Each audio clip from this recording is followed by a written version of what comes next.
주님의 이름으로 여러분들을 이 아침에 뵙게 되어서 진심으로 반갑고 환영하고 축복합니다. 아침에 많이 당황하셨지요? 그렇지 않습니까?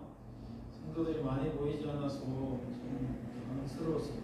저도 많이 당황했습니다. 그렇지만 또 하나님께서 이 단에 올라오기 전에는 참 어깨가 무겁고 어떻게 방법이 없더라고요.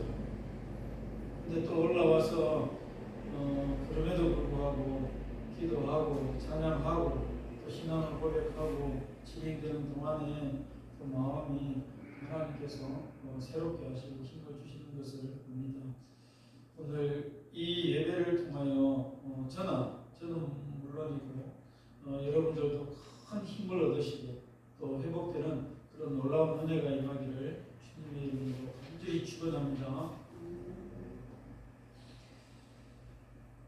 제가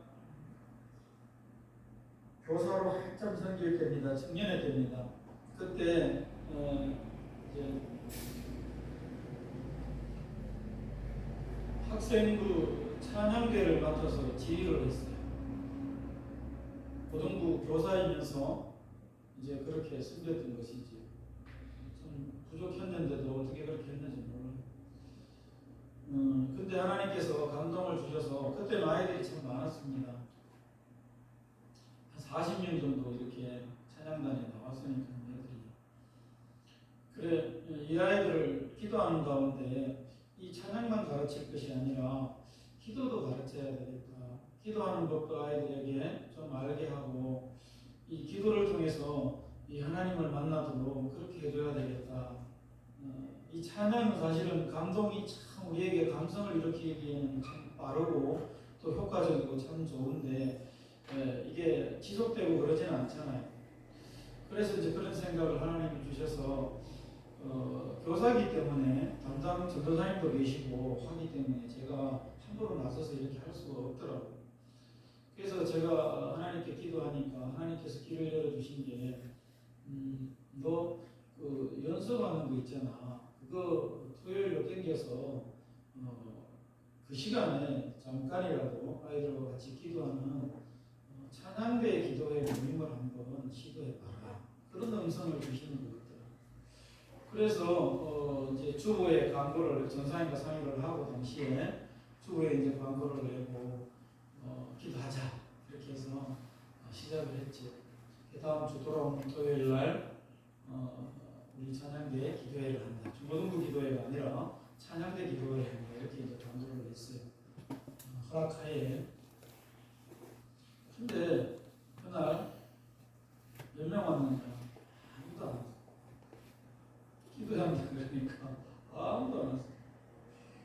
그래 혼자 이렇게 그 찬양대 연습실에 앉아 있는데 왜 이렇게 눈물이 날까요? 하나님 그렇게 감동 주셨잖아요. 기도에 대한 어떤 아이들과 함께 기도할 수 있는 도전의 감동도 주셨고 또 그것도 그냥 중고등부가 한다 그러면 네가 굉장히 나서는 느낌들이 들기 때문에 찬양대 안에서 기도하겠다라고 상의를 하고 그 과정도 있었잖아요. 무리 없이. 그래서 참 잘 이해를 얻어서 허락을 얻어서 잘 진행이 되었는데 하나님 이게 뭡니까 이런 거죠 내 마음속에. 그래서 그날은 앉아 있는데 막 눈물이 얼마나 펑펑 쏟아지든지. 그리고 그래도 또 이제 이게 한 번에 또 어떻게 그럴 수 있냐. 아이들이 몰랐었을 수도 있다. 그래 다시 또 광고를 해서 다음 주 돌아오는 토요일 날 기대를 합니다 하고 또 광고를 했어요. 그랬더니 아이들이 몇 명 왔을까요? 한 명이 왔어요. 한 명. 회장이. 내가 불쌍했던 거예요.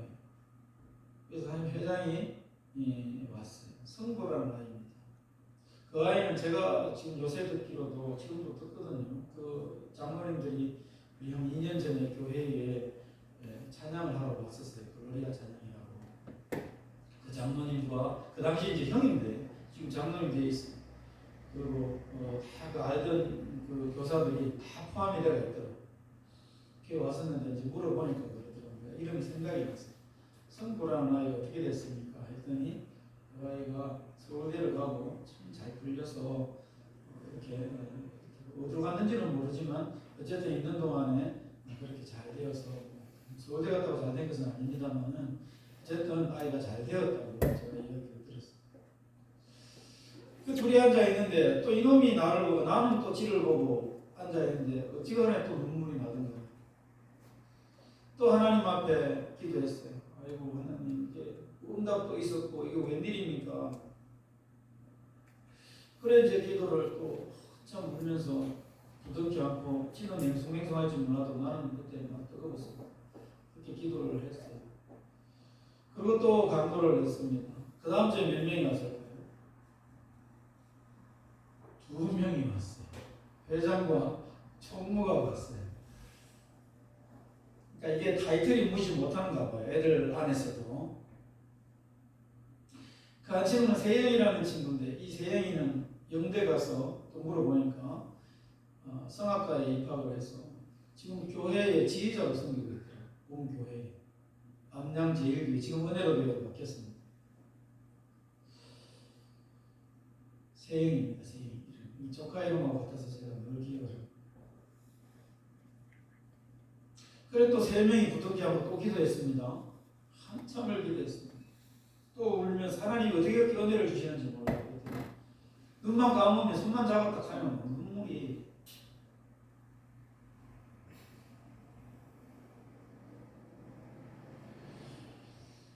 그리고 애들을 위로하고 또 돌려보냈습니다. 그리고 또 강구했습니다. 그 다음 주에 몇 명이 왔을까요? 4명이 왔어요. 4명. 이제 다른 애들이 왔어요. 물론 회장, 총무, 그 다음에 다른 애들 4명이 왔어요. 또 기도했습니다. 그리고 또 강구했어요. 포기하지 않았어요. 그 다음 주 몇 명 왔을까요? 이쯤 되면 이제 대충 나올 낀데 처음에 1명도 없다가 1명이 왔고 그 다음에 2명이 왔어요. 그 다음에 4명이 왔어요. 그 다음에 몇 명쯤 왔을까요? 포기하지 않았어요. 8명이 왔어요. 하나님께서 정확하게 배식을 이렇게 오도록 하셔서 8명이 왔어요.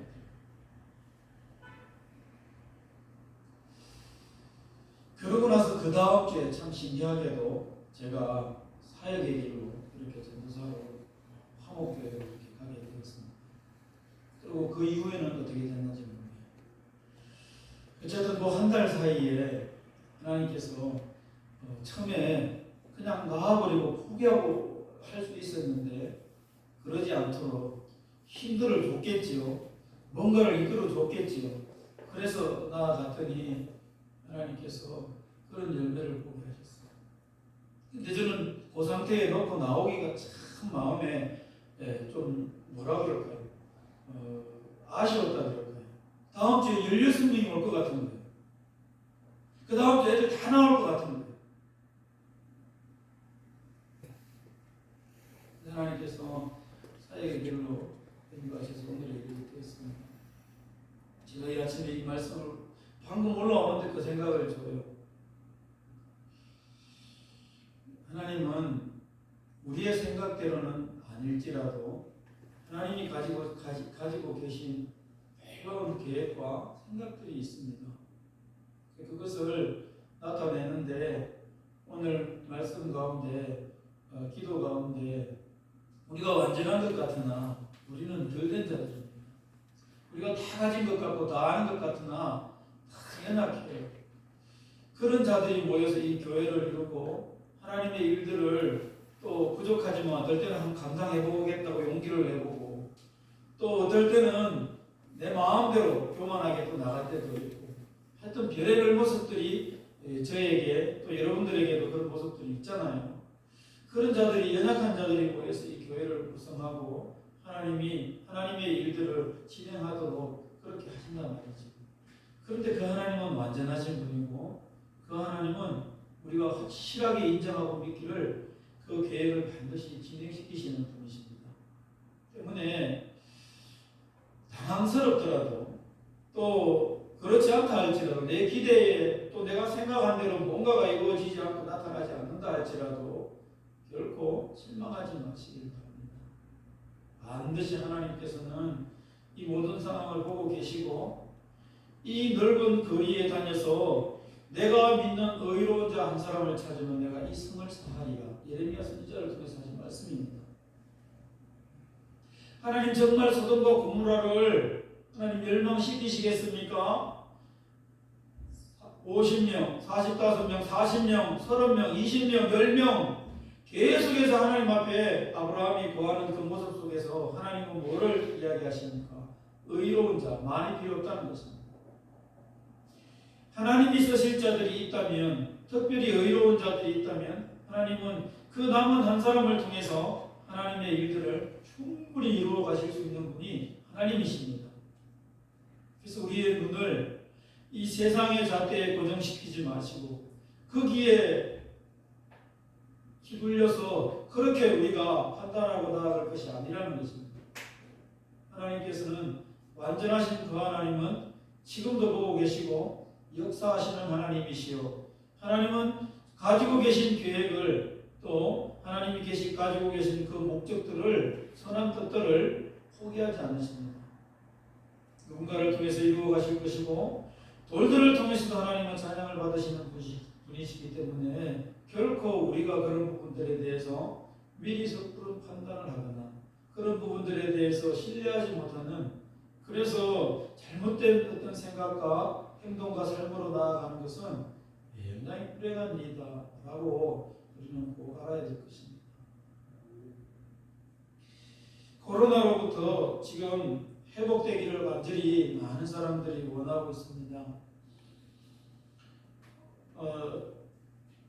이 코로나는 우리의 일상을 망가뜨리고 또 우리의 삶을 망가뜨리고 또 우리의 생각과 의지조차도 굉장히 힘들게 하는 그런 사건이었습니다.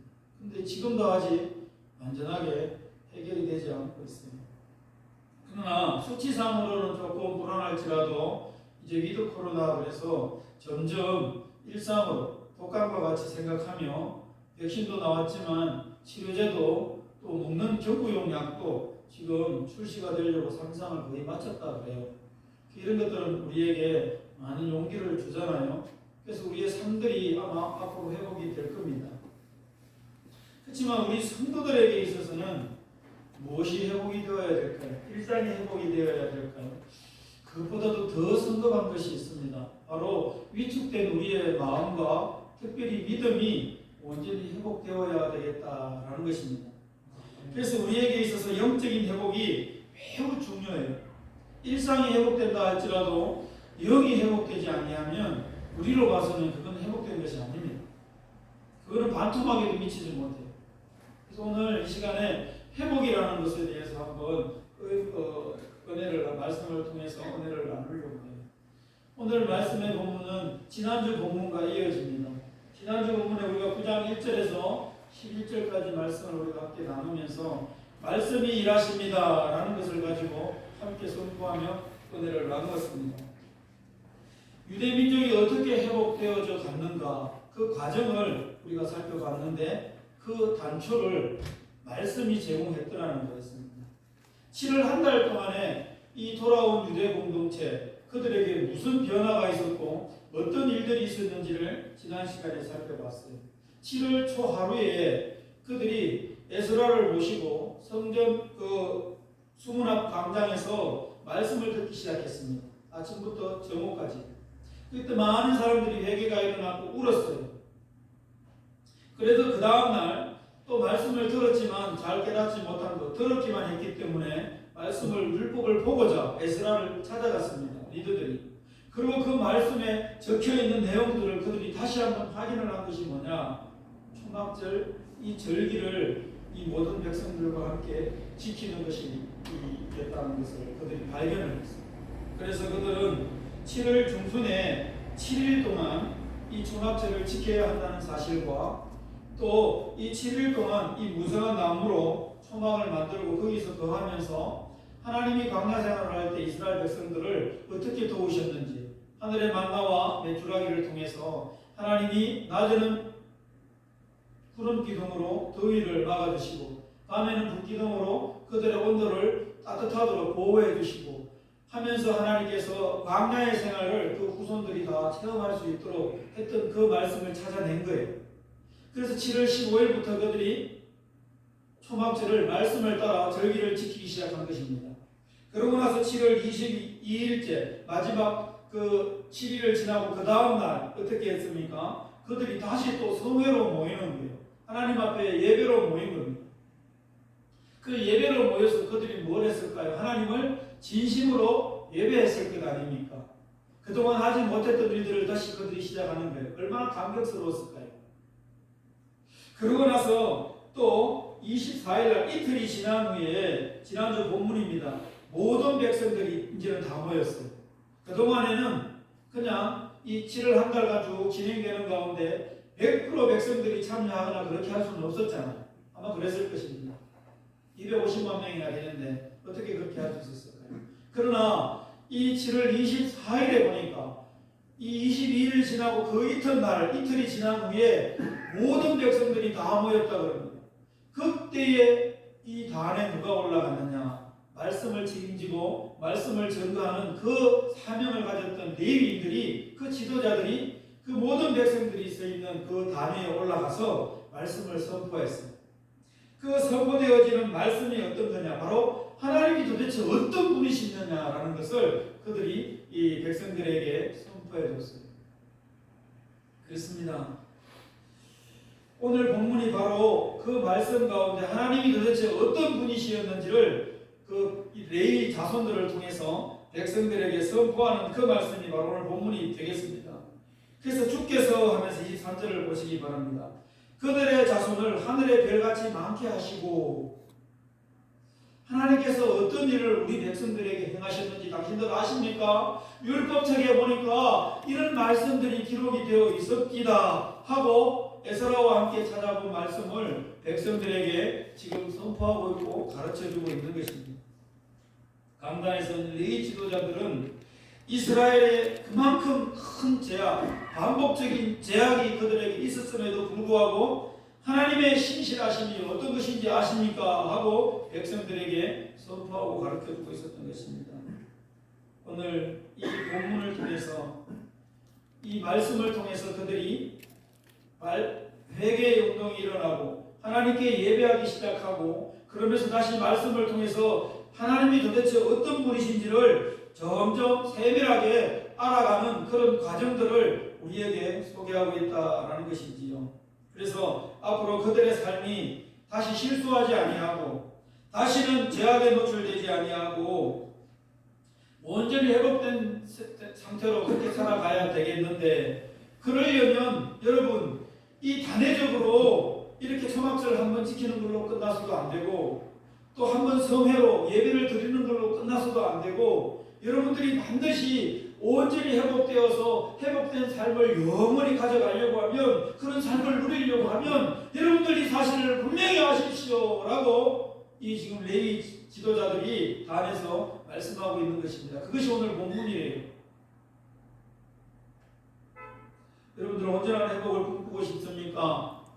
혹시 이 가운데 나는 정말 믿음의 삶을 제대로 한번 살아보고 싶습니다 라는 마음을 가진 분이 계십니까? 그런 분들이 있으시길 바랍니다. 그런 결단이 있으시길 바라고, 그런 생각들이 여러분들의 삶을 지배하길 바랍니다. 그래서 오늘 이 시간에 그런 사모함들로 만약에 여러분들의 마음속에 있다면 오늘 말씀을 잘 한번 들어보시길 바랍니다.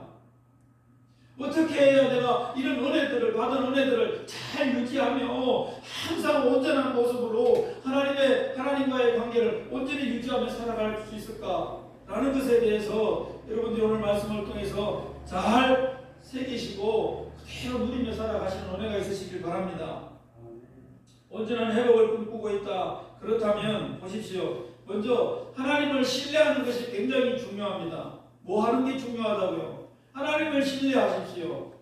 하나님과 온전한 관계로 내가 살아가기를 원하면서 하나님을 신뢰하지 못한다면 이것은 온전한 관계로 나아갈 수가 없는 것입니다. 하나님 왜 역사하시지 않습니까? 하나님의 말씀대로 하시지 않습니까? 하나님도 별 수 없네요 라고 생각하는 순간 우리는 하나님을 온전히 신뢰하면서 온전한 관계를 하면서 하나님과 살아가기가 불가능하다는 이야기입니다. 하나님을 온전히 신뢰하시길 바랍니다. 전적으로 신뢰하는 고백이 있어야 하고 믿어지는 그런 역사가 우리 가운데 먼저 있어야 됩니다.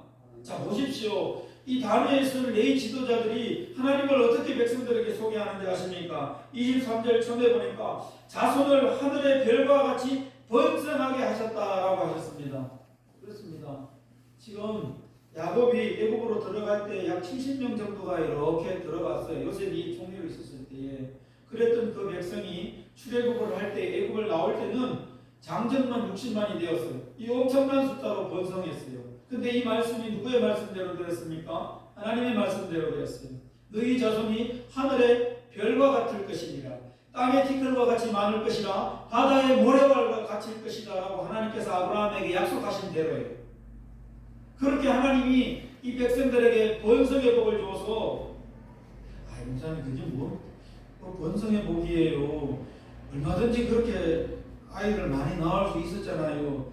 아니, 지금 우리는 오늘에 살아가는 우리는 잘못돼도 뱃속에 잘못돼도 무슨 수술을 통해서 아이를 살리고 산모도 살려야 돼요.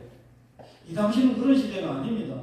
하나님께서 은혜를 주시지 않으면 아이가 그냥 출산할 그냥 쉽게 쑥쑥 그냥 아이를 놓을 수 있다. 이거 그런 시대 아닙니다.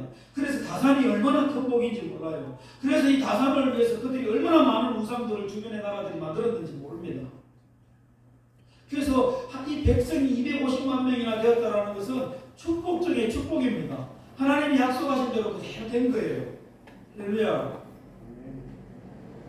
그리고 또 보십시오. 후반절에 뭐라고 이야기하는가 하면 너희들에게 우리에게 주일이라 하신 땅으로 우리를 인도하였습니다. 그리고 얻게 하였습니다. 차지하게 하셨습니다. 그랬어요. 하나님께서 뭡니까? 말씀하신 대로 어떻게 됐어요? 기간은 조금 길었어요. 몇 세대가 지나갔습니다.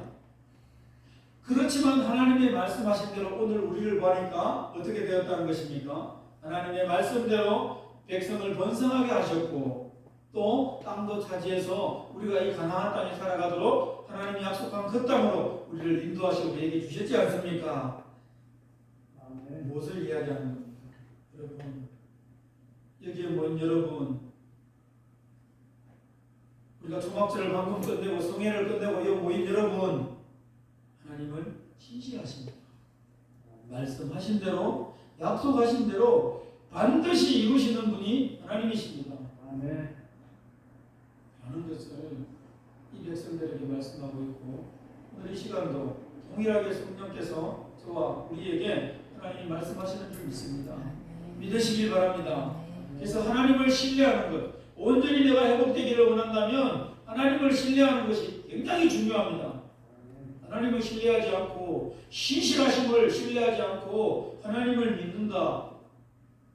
그 신실하심의 가장 핵심은 뭡니까? 말씀이 약속이거든요. 말씀입니다. 말씀. 하나님이 말씀하신 것을 딱 붙드는 것이 얼마나 중요한지 모릅니다. 제가 요즘 많이 붙드는 말씀은 뭘 것 같습니까? 너희는 마음에 근심하지 말라. 하나님을 믿으니 또 나를 믿어라. 예수님이 하신 말씀을 저는 붙들고 있습니다. 예수님께서 이제 3년간 사역을 다 마치고 이제 성령 뒤에 성령 시대가 오잖아요. 오실 성령을 이제 기대하며 마지막 클라이막스를 향해서 달려갈 때, 십자가를 향해서 달려갈 때, 그때 제자들을 보니까 불안해요. 얘들아, 내가 십자가에 달려 죽을 것이고 3일 만에 다시 살아나야 하리라. 제자들은 못 믿었어요. 아니, 이렇게 능력 행하시는 예수님이 십자가를 지신다고? 그리고 또 그 당시에 3일 만에 살아난다는 말이 무슨 말이야? 몰랐어요. 믿지도 않았고 몰랐어요. 근데 예수님이 자꾸 그 이야기를 하시는 거예요. 마가복음에 보면 3번에 걸쳐서 백성들에게 이야기해요. 3번 정도 이야기했다는 것은 완전하게 이야기했다는 겁니다. 3이라는 숫자는. 그럼 거의 뭐 알아듣도록 너희들이 알아듣든지 못 알아듣든지 예수님 입장에서는 충분히 말씀을 했다는 거예요. 그러니 백성들의 마음은 어떨까요? 불안해요. 두려워요. 도대체 무슨 말이에요? 봤더니 주변 돌아가는 거 봤더니 이게 예사롭지 않아요.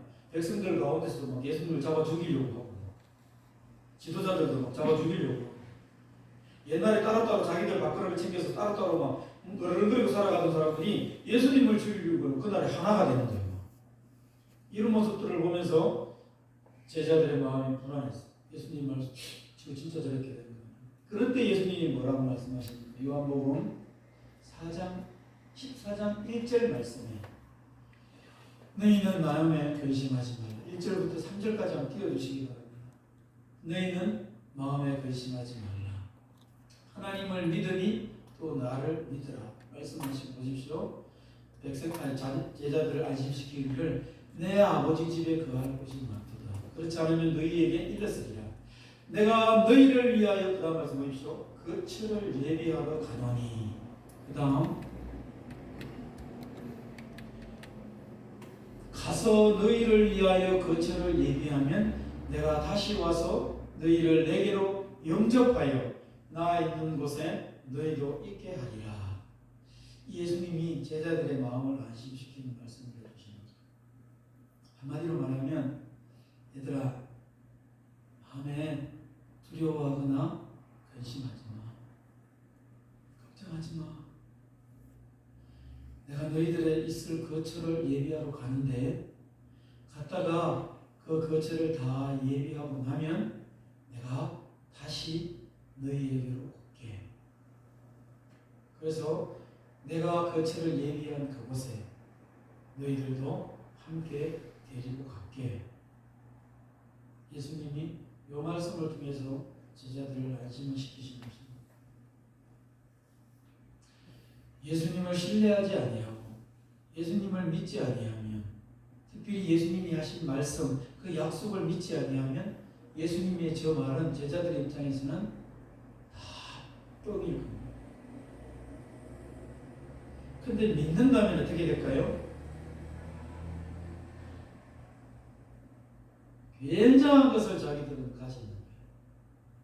근데 저 말씀 이후에 제자들은 반신반의했어요. 믿지 못했어요. 십자가를 지시던 밤에 뿔뿔이 다 흩어졌습니다. 그런데 언제 저 말씀이 믿어지기 시작했는지 아십니까? 믿어짐의 증거, 믿었다는, 이 제자들이 확실하게 믿었다는 증거가 언제 나타나는지 아십니까? 부활하신 이후에 예수님 찾아오셨어요. 의심하는 자들에게 다 만져보도록 하셨습니다. 오, 예수님이 말씀하신 것이 사실이네요. 분명히 십자가에 달리신다 말씀하시고 십자가에 달려 돌아가셨어요. 3일 만에 살아나야 하리라 했는데 진짜 살아났어요. 그리고 자기들 눈앞에 서신 겁니다. 예수님의 말씀이 너희들 조금만 기다리고 있어. 너희들이 있을 거처를 예비하고 너희들에게 다시 올게.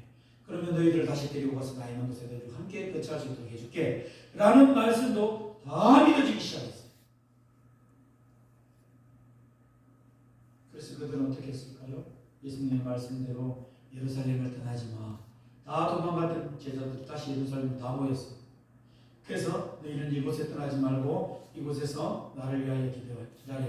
뭘 기다려? 내가 약속한 성령을 기다려.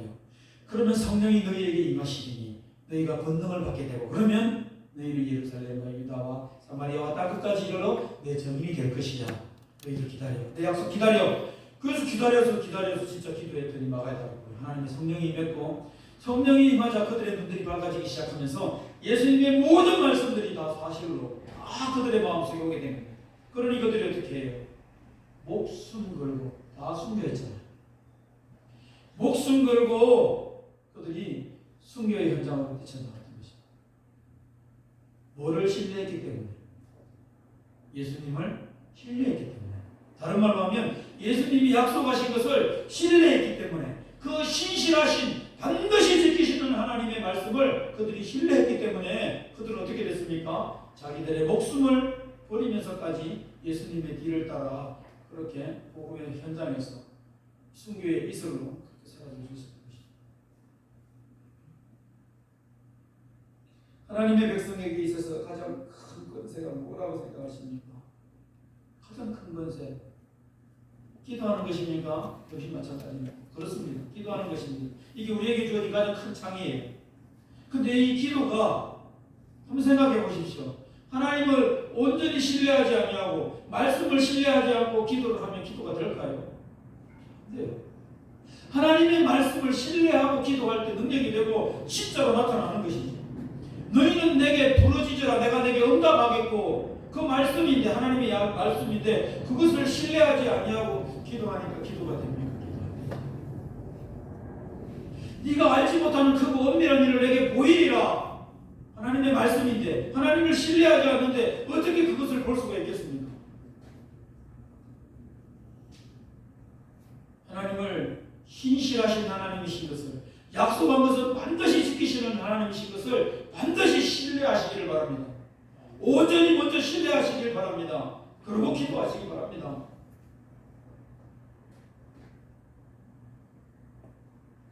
그런 권세를 우리 자녀들에게 주셨습니다. 이것에서 우리는 큰 능력이 나타나게 되고 이 세상에서 바꿀 수 없는, 이 세상의 그 어떤 힘으로도 이룰 수 없는 놀라운 일들을 우리는 경험하게 되는 것입니다. 그래서 세상이 눈으로는 볼 수 없는 것을 우리는 보게 되고, 세상이 말할 수 없는 것을 우리는 말하게 되고, 우리는 듣지 못하는 것을 들으며 손명희 시인의 고백처럼 우리는 그렇게 살아가는 것입니다. 약속하신 것에 대해서 반드시 이루실 것을, 그런 이루시는 그 하나님에 대한 하나님의 신실하심을 믿는 그런 믿음이 우리에게 반드시 있어야 되겠습니다. 이것이 뭐의 출발이라고요? 회복의 출발이라는 것입니다. 엘리야에게 3년 6개월 전에 하나님의 말씀이 임했습니다. 앞으로 가뭄이 있을까요? 하나님 뭐 3년 동안 비가 안 오려고요 할 수도 있었어요. 그런데 봤더니 3년 6개월 동안 비가 내리지 않은 거예요. 하나님의 말씀대로네. 엘리야는 생각했을 겁니다. 굉장히 담대해졌어요. 그래서 850대 1이지만 그 갈멜산에서 기도할 때 보십시오.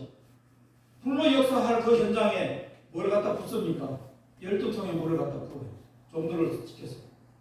도랑을 만들고 거기에다가 제물 위에 또 도랑에 물을 가득 채웠더라고 해놨어요. 제물 위에도 물을 부었어요. 뭐가 없었다면 못할까요? 하나님의 말씀을 신뢰하지 않았다면 그런 행동할 수가 없습니다. 두 사람 잘못된 거 아니야? 가만 빼짝 말라가지고 어떻게 태양이 좀 내려져서 거기서 어떻게 불이 붙을 것인데 저렇게 물까지 부어가지고 저게 제물에 불이 붙겠어? 주변에 저런 물을 흥건하게 저렇게 적셔놨는데 저게 불이 임하겠어? 많은 사람들이 생각했을 것입니다. 그러나 그는 하나님의 말씀을 신뢰했기 때문에 그 모든 행동들이 가능했어요. 손바닥만한 구름이 저쪽에서 몰려오는 거 보고 많은 사람들에게 피하라 그랬어요. 왕에게도 피하라 그랬어요. 왕에게도. 어떻게 그렇게 선포할 수 있을까요? 하나님의 말씀을 신뢰했기 때문에 그는 그 자리에서 그렇게 선포할 수 있었던 것입니다. 하나님을 신뢰하는 것, 특별히 하나님의 말씀을 신실하게 이루어 주시는, 반드시 약속을 지키시는 하나님이신 것을 믿는 이 믿음이 우리 회복에, 정말 내가 회복되기를 원한다면 이것이 가장 첫 번째인 줄 믿습니다. 이거 기억하시길 바랍니다.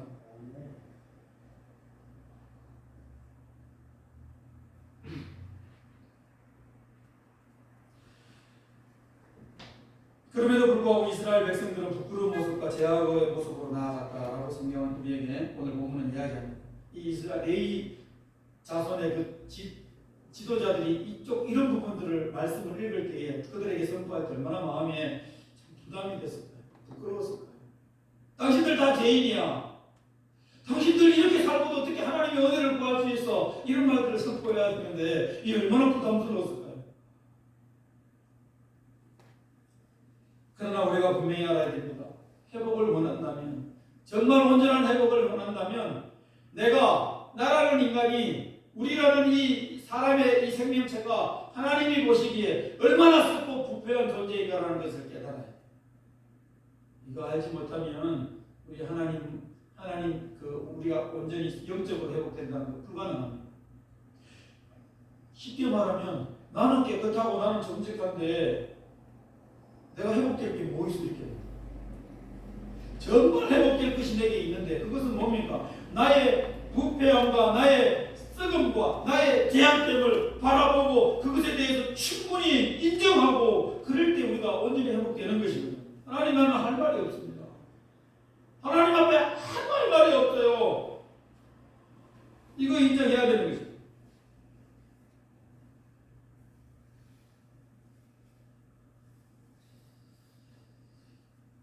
요새 참 또 많이 하는 고백 가운데 하나님 앞에 기도할 때 하나님 난 참 못났습니다. 나는 참 못났습니다. 그리고 나는 참 무익합니다. 참 무익한 종입니다. 그 하나님을 사랑하지 않는 것 같습니다. 왜냐하면 하나님이 사랑하는 자들에게 베드로에게 사랑을 묻고 사랑합니다, 사랑합니다, 사랑합니다 세 번 이야기하니까 내 양을 먹이고 내 양을 치라 하고 하나님의 양들을 베드로에게 이렇게 목양하도록 위임하시기 위해서 부르거든요. 근데 저는 요즘 보니까 그렇지 않아요. 자꾸 흩어지는 것을 봐요. 그래서 제가 하나님께 하나님 나 하나님 사랑하지 않는 것 같습니다. 하나님 사랑하지 않으니까 그렇네요. 원인이 거기에 있는 내가 참 못났습니다. 내가 참 무익하고 내가 부족합니다. 근데 오늘 말씀을 보면 이것도 굉장히 중요한 자세라는 것을 이야기해요. 내가 나 자신을 못 보고 내가 나의 허물을 못 보고 연약함을 못 보고 회복을 기대하는 것은 어불성설이라는 거예요. 이 잘못된 거예요. 정말로 회복되기를 원하면 내가 도대체 어떤 존재인가, 내가 어떤 상태인지를 내가 깨달아야 된다는 거죠. 그리고 그거에 대한 충분하게, 정확하게, 정직하게 하나님 앞에 고백이 있어야 된다는 거죠. 그렇지 않으면 내가 어떻게 회복이 되겠어요? 회복돼도 그거는 가짜입니다.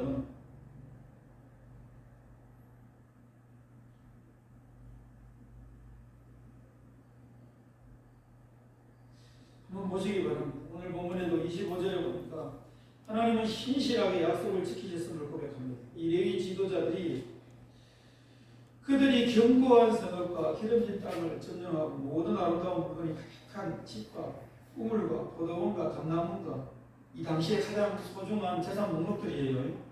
과목을 차지하고 배불리 먹고 살찌고 주의 큰 복을 즐겨 싸우나 그랬어요. 하나님께서 주셨어요. 주가 허락한 큰 복을 그들이 다 즐겼습니다. 누렸습니다. 그런데 그 하나님의 백성들이 어땠다는 겁니까? 26절에 보십시오. 그런데 우리 조상들은 그들은 순종하지 아니하고 주를 거역하며 주의 율법을 던지고 주께로 돌아오기를 권면하는 선지자들을 죽여 주를 심히 모독하였네.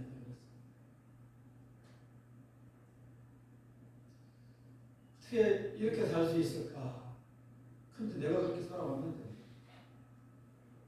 우리가 그렇게 살아왔는데, 이게 지금 유대 포로로 돌아오고 난 이후에 큰 어려움을 겪고 난 후에 왜 이런 어려움이 왔는지 아십니까? 하나님이 이런 복을 주시고 누렸는데도 우리 조상들은 이런 삶을 살았습니다. 라고 지금 이야기하고 있는데 지도자도 굉장히 괴로웠을 거고요. 듣고 있는 후손들도 굉장히 괴로웠을 것입니다. 오늘 이 시간 선포하는 저도 괴롭고 여러분들도 아마 괴로울 수 있어요. 그렇지만 우리는 분명히 깨달아야 됩니다. 하나님께서 이런 은혜를 주시고 지금도 내가 살아갈 수 있도록 모든 환경을 주시고 일할 수 있는 건강을 주시고 먹을 수 있는 입을 주시고 생각할 수 있는 정상적으로 생각할 수 있는 생각을 주시고 마음을 주시고 걸어갈 수 있는 두 다리를 주시고 이게 얼마나 감사한 일입니까? 그럼에도 불구하고 나를 오늘날의 지금의 나의 모습은 어떤 모습입니까? 하나님 이거 분명하게 우리가 봐야 되는 것입니다.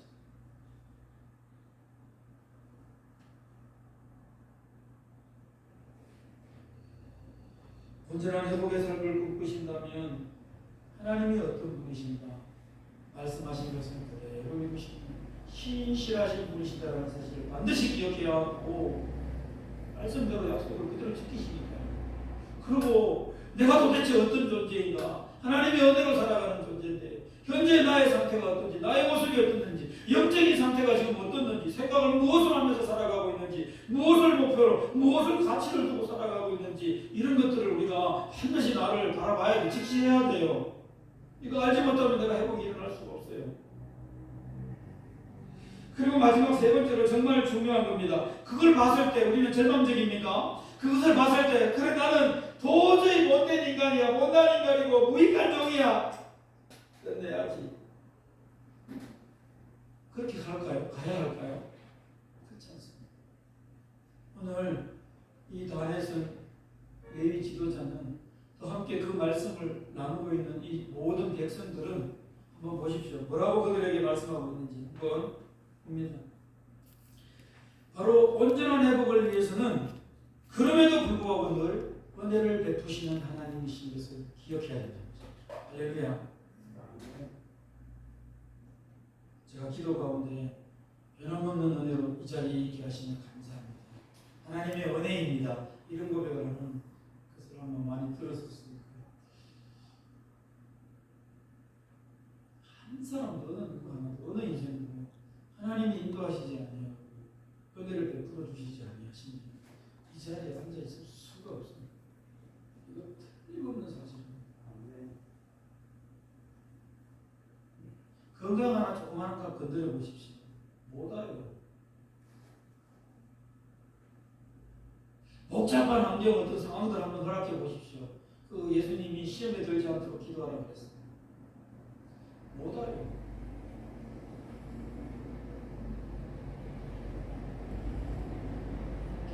영을 건드리든지 육을 건드리든지 조금만 뭔가가 방해가 하고 건드리면 우리는 이 자리에 있을 수가 없어요.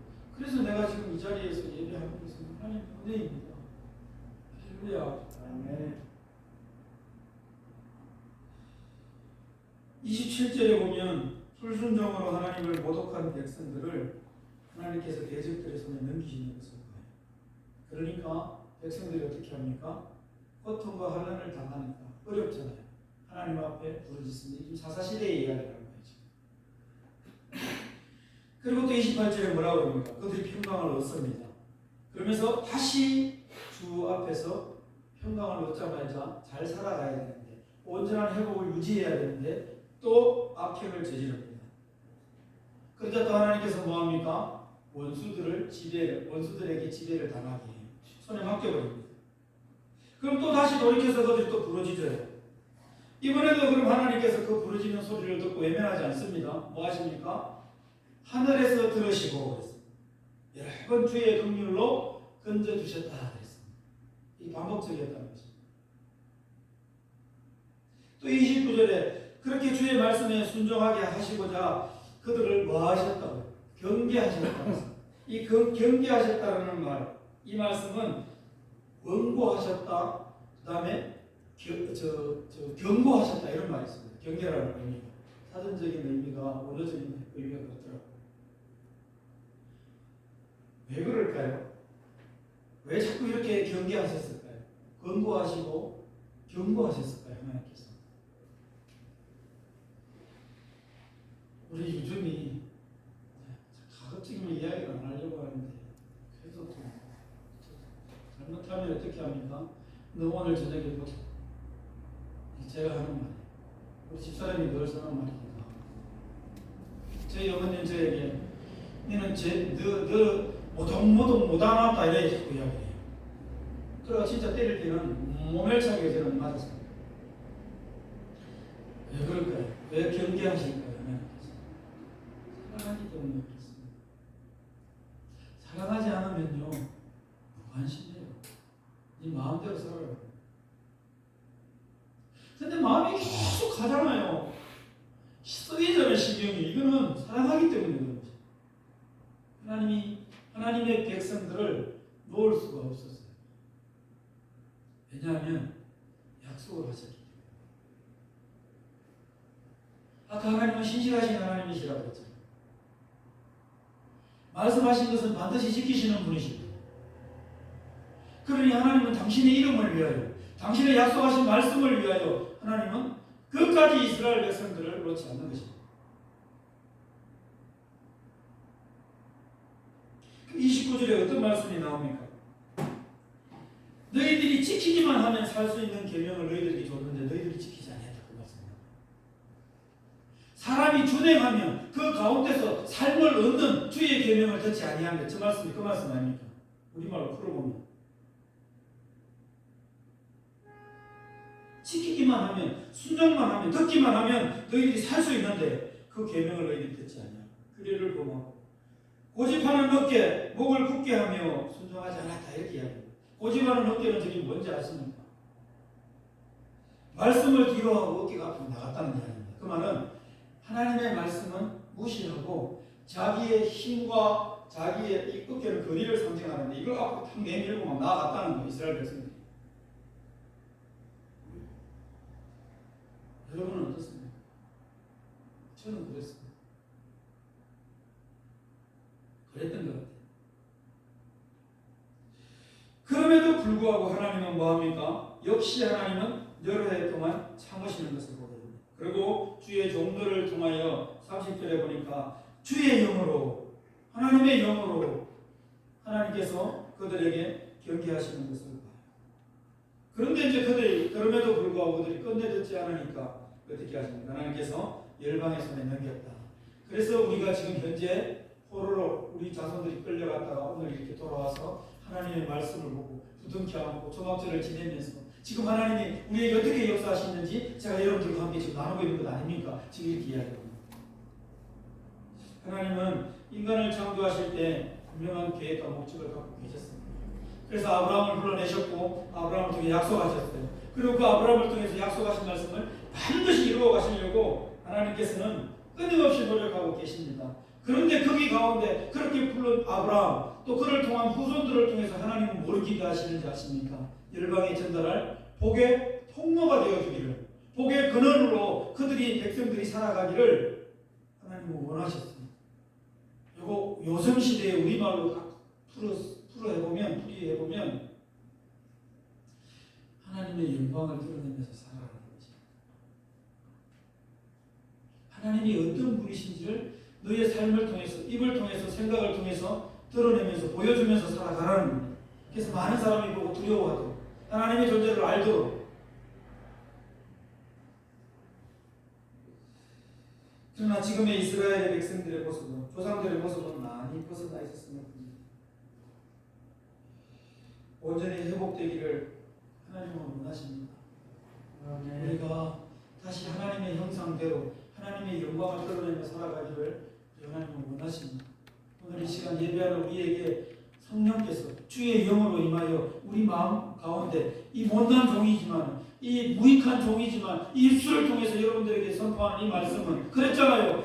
전하는 제가 부족해서 그렇지 하나님의 말씀은 능력이 없는 것이 아니라고요. 이건 아직까지 살아있고 생명이 있고 영원히 살아있을 말씀이라고요. 이 말씀이 성령께서 도와주심으로 주의 영이 도와주심으로 여러분들의 생각과 마음속에 이 시간 들려주시길 바랍니다. 그래서 하나님께서 나를 다시 회복시키시기를 원하는구나. 회복되기를 원하는구나. 어떻게 회복되기를? 하나님의 영광을 그대로 회복되기를 원하는구나. 하나님의 영광을 드러내며 살아가기를 원하시는구나. 라는 그 주의 음성으로 여러분들이 들려주시길 바랍니다. 아멘. 그래서 회복되시기를 바랍니다. 아멘.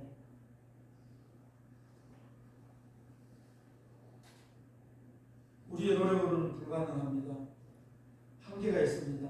오늘 나눈 말씀은 회복의 원리가 어떻게 되어야 될 것인가. 앞으로 이스라엘 백성들이 포로에서 돌아온 우리가 이 초막절도 지키고 성회도 열고 또 기도회도 하고 회개도 하고 금식도 하고 이제 앞으로 어떤 삶을 살아가야 할 것인가. 온전한 회복을 위해서는 우리 모두가 이 자리에 모인 우리 모두가 지금 이 이스라엘 모든 이 유대 공동체, 포로 공동체가 모인 우리 모두가 앞으로는 하나님의 약속을 신실하게 지키신 신실하신 분이심을 약속을 반드시 지키신 분이심을 믿읍시다. 그래야 우리가 온전히 회복되어 살아갈 수 있습니다. 라는 것입니다. 두 번째로는 우리가 어떤 존재에 있는지를 기억하십시다. 내가 어떤 악한 존재가 나에게 있는지를 정확하게 봅시다. 그래서 하나님의 은혜가 아니면 나는 살아갈 수 없다. 내가 얼마나 초라한 존재인지 우리 반드시 하나님 앞에 정확하게 고백하고 그거 깨달읍시다. 그렇지만 하나님은 어떻게 합니까? 지금도 그럼에도 불구하고 이렇게 우리를 위하여 끊임없이 반복적으로 또 뭡니까? 이 나가니까 그런 열방을 통해서 이렇게 우리가 어려움을 당했지만 그러나 지금도 하나님은 우리를 사랑하고 계십니다. 라는 것을 깨달읍시다. 이거 놓치지 맙시다. 그래서 우리가 온전한 회복된 삶을 살아갑시다. 이거거든요. 오늘 이 시간 이 음성이 우리에게 들려주시기 바랍니다. 그래서 우리가 온전히 회복됩시다. 세상 사람들이 바라보는 그런 안목으로 교회를 보지 맙시다. 세상 사람들이 생각하는 그 기준으로 하나님을 보지 맙시다.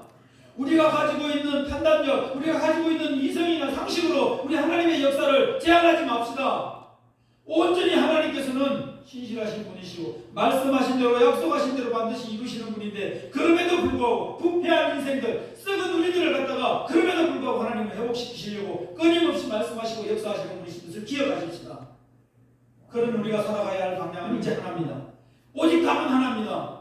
하나님의 형상을 우리가 회복해서 어떻게 해야 될까요?